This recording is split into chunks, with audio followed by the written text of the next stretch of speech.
मराठी वृत्तपत्राचे जनक म्हणून कोणास ओळखले जाते? 1. न. चिंकेळकर. 2. लोकमान्य टिळक. 3. कृष्णशास्त्री चिपळूणकर. 4. बाळशास्त्री जांभेकर. या प्रश्नाचं उत्तर आहे बाळशास्त्री जांभेकर.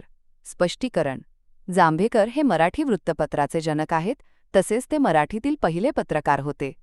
स्वदेशात परकीय शिक्षणाचा अभ्यास व्हावा यासाठी त्यांनी समाजजागृती, ज्ञानप्रसार, लोककल्याणासाठी 12 नोव्हेंबर 1831 रोजी दर्पण या वृत्तपत्राची घोषणा केली.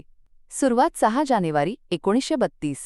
आर्य समाजाची स्थापना कोणी केली? 1. स्वामी विवेकानंद. 2. महात्मा ज्योतिराव फुले. 3. स्वामी दयानंद सरस्वती. 4. रामस्वामी नायकर. या प्रश्नाचे उत्तर आहे स्वामी दयानंद सरस्वती. स्पष्टीकरण: आर्य समाज हा स्वामी दयानंद सरस्वती यांनी स्थापिलेला एक धार्मिक पंथ आहे. स्थापना 10 एप्रिल 1875 गिरगाव, मुंबई. नंतर लाहोर येथे हलवण्यात आले व तेच मुख्यालय बनले.